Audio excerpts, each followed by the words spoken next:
All welcome to food for all. இன்றைக்கி நம்ம சேனலில் ரொம்பவே ஹெல்த்தியான ப்ரோட்டீன் ரிச் பச்சைப்பயிறு தோசை தான் எப்படி பண்ணுறதுன்னு பார்க்க போகிறோம். வாங்க பார்க்கலாம். ஃபஸ்ட்டு அதுக்கு ஒரு பவுலில் 2 கப் பச்சைப்பயிறு எடுத்துக்கலாம். 2 கப் பயிருக்கு 1 கப் அரிசி அளவு கரெக்டாக இருக்கும். நான் இன்றைக்கி 1 கப் பச்சரிசி எடுத்திருக்கேன். நீங்கள் இதில் வந்துட்டு இட்லி அரிசி இல்லை மாப்பிள்ளை சம்பா கவுனி அரிசி எது வேணாலும் எடுத்துக்கலாம்.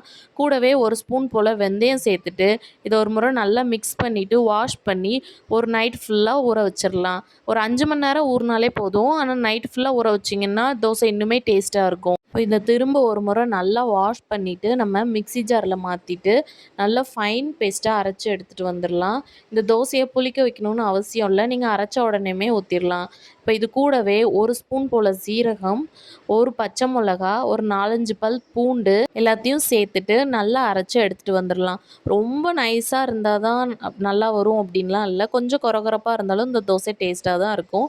இப்போ நல்லா அரைச்சி எடுத்துகிட்டு வந்தாச்சு. இப்போ இதை ஒரு பவுலில் மாற்றிட்டு நம்ம ஒரு 1/4 ஸ்பூன் போல் பெருங்காயத்தூள், தேவையான அளவு உப்பு சேர்த்துட்டு தேவையான அளவு தண்ணியும் சேர்த்துட்டு ஒரு முறை நல்லா மிக்ஸ் பண்ணி வச்சுக்கலாம்.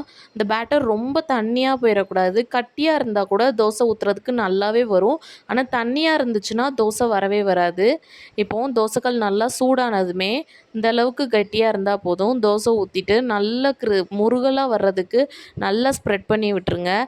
நல்ல தோசை முருகலாக வரும். இந்த தோசை நம்ம நார்மலாக ஊற்றுற தோசையோட சூப்பர் டேஸ்ட்டாக இருக்கும்.